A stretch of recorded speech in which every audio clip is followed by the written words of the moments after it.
De toutes les formes, toutes les tailles, ils sillonneront le ciel de nos villes et de nos campagnes. D'abord réservés au seul usage militaire, ces engins volants télécommandés sans pilote remplissent aujourd'hui de nouvelles missions. Des drones pour surveiller les foules, dans l'agriculture, pour inspecter les ouvrages techniques, l'aménagement du territoire, les médias. Leur champ d'application est tout simplement gigantesque et parfois inattendu. It's my dad.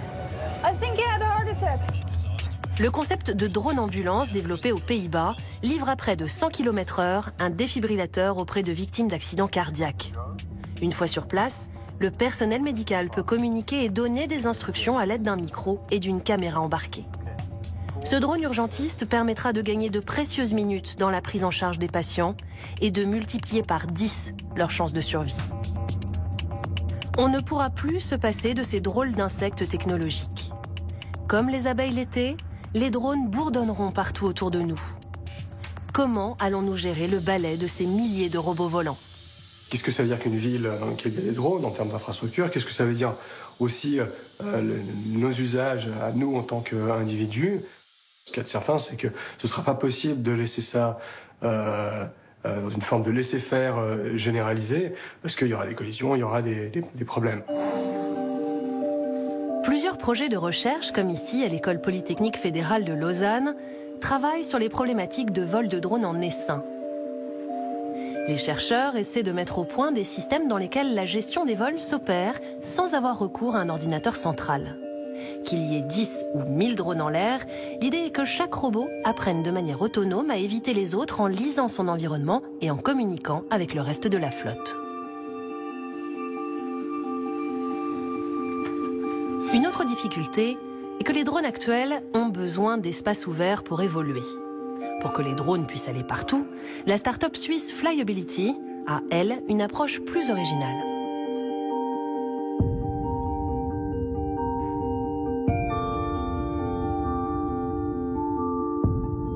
Ce qui est fascinant avec les insectes, c'est leur capacité à voler absolument n'importe où.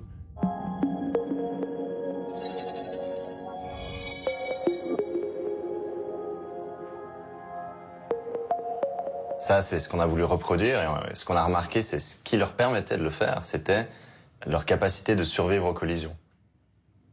Et c'est donc en essayant de répliquer ces capacités qu'on est arrivé à la conclusion, nous devons construire un robot volant capable de résister aux collisions.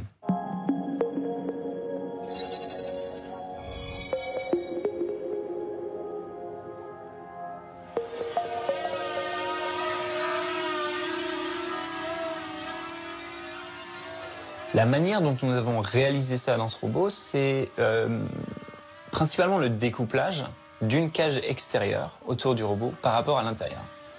Un découplage, ça veut dire que lorsqu'on a une collision sur le robot, uniquement cette cage extérieure va commencer à tourner, va être perturbée, alors que l'intérieur, la partie volante finalement du robot, restera complètement stable et ne va même pas ressentir cette collision.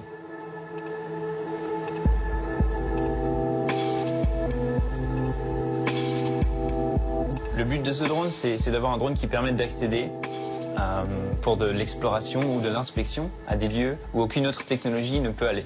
Les drones actuels sont tout à fait appropriés pour voler dans les espaces très ouverts, à l'extérieur, là où on a un réseau GPS, là où il n'y a pas de nombreux obstacles.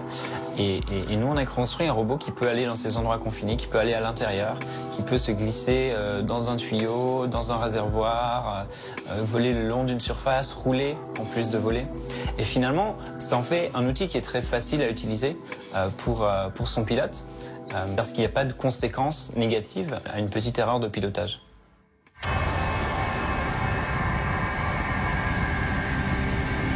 La catastrophe de Fukushima a bien réveillé le monde de la robotique qui s'est rendu compte qu'en fait, il n'était pas encore prêt à fournir des outils pour ce genre de situation extrême.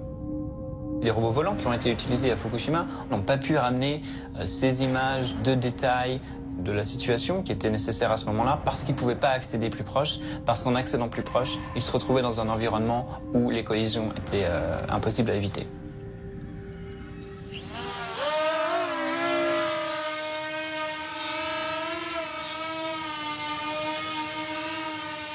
Dans quelques dizaines d'années, les drones auront des rôles qu'on n'imagine même pas aujourd'hui.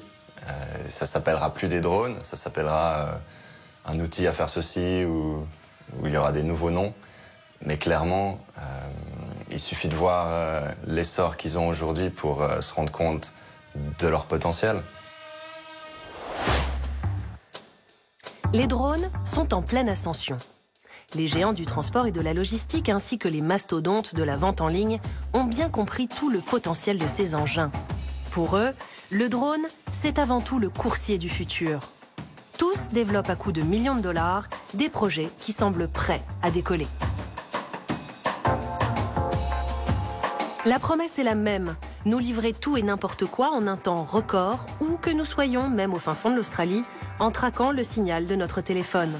Mais aussi performants soient-ils, les drones sont condamnés à porter pour l'instant de petits objets et ne peuvent être une solution pour le fret de masse.